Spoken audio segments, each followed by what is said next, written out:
100 साल पहले हिंदुस्तान टाइम्स का उद्घाटन पूज्य बापू ने किया था। वे गुजराती भाषी थे और 100 साल के बाद एक दूसरे गुजराती को आपने बुला लिया।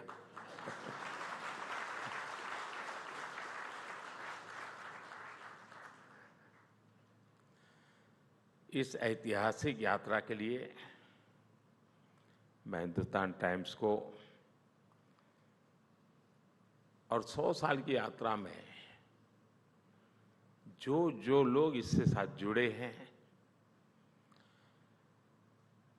जिन जिन लोगों ने खाद पानी का काम किया है, संघर्ष किया है, संकट झेले हैं, लेकिन टिके रहे हैं, वे सब आज बधाई के पात्र हैं, अभिनंदन के अधिकारी हैं। मैं आप सबको 100 साल की यात्रा बहुत बड़ी होती है। आप सब इस अभिनंदन के हकदार हैं और मेरी तरफ से भविष्य के लिए भी आपको अनेक अनेक शुभकामनाएं हैं। अभी जब मैं आया तो फैमिली के लोगों से मिलना तो हुआ ही हुआ, लेकिन मुझे 100 साल की यात्रा एक शानदार एग्जीबिशन देखने का अवसर मिला। मैं भी आप सबको कहूँगा, अगर समय है तो कुछ समय वहाँ बिता करके ही जाना। ये सिर्फ एक एग्जीबिशन नहीं है, मैं कहता हूँ ये एक एक्सपीरियंस है। ऐसा लगा जैसे 100 साल का इतिहास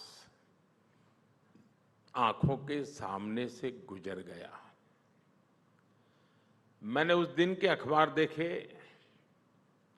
जो देश की स्वतंत्रता और संविधान लागू होने के दिन छपे थे।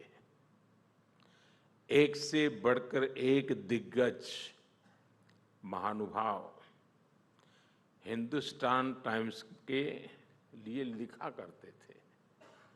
Martin Luther King, Netaji Subhash Babu, doctor Shyama Prasad Mukherjee, Atal Bihari Vajpayee, doctor MS Swaminathan, इनके लेखों ने आपके अखबार को 4 चांद लगा दिए।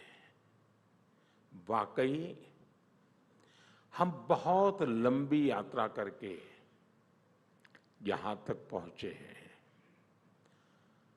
स्वतंत्रता की लड़ाई लड़ने से लेकर आजादी के बाद आशाओं के अथाह समंदर की लहरों पर सवार होकर हम आगे बढ़े हैं। ये यात्रा अपने आप में अभूतपूर्व है, अद्भुत है। मैंने आपके अखबार की खबर में उस उत्साह को महसूस किया जो अक्टूबर 1947 में कश्मीर के विलय के बाद हर देशवासी में था। हालांकि उस पल मुझे इसका भी एहसास हुआ कि कैसे अनिर्णय की स्थितियों ने 7 दशक तक कश्मीर को हिंसा में घेर के रखा। आज आपके अखबार में जम्मू कश्मीर में हुई रिकॉर्ड वोटिंग जैसी खबरें छपती है। ये कॉन्ट्रास्ट है। एक और न्यूज़पेपर, प्रिंट, एक प्रकार से नजर हर एक की जाएगी, वहां आपकी नजर टिकेगी। उसमें एक तरफ असम को अशांत क्षेत्र घोषित करने की खबर थी, तो दूसरी ओर अटल जी द्वारा बीजेपी की नींव रखे जाने का समाचार था। और ये कितना सुखद संयोग है कि बीजेपी आज असम में स्थायी शांति लाने में बड़ी भूमिका निभा रही है। अभी कल ही मैं बोडो क्षेत्र के लोगों के साथ एक शानदार कार्यक्रम में मौजूद था और मैं हैरान हूं कि दिल्ली के मीडिया ने इस बड़ी घटना को मिस किया है। उन्हें अंदाज ही नहीं है कि 5 दशक के बाद बम, बंदूक और पिस्तौल छोड़ करके, हिंसा का रास्ता छोड़ करके दिल्ली के छाती पर बोडो के नौजवान बोडो कल्चरल फेस्टिवल बना रहे हैं।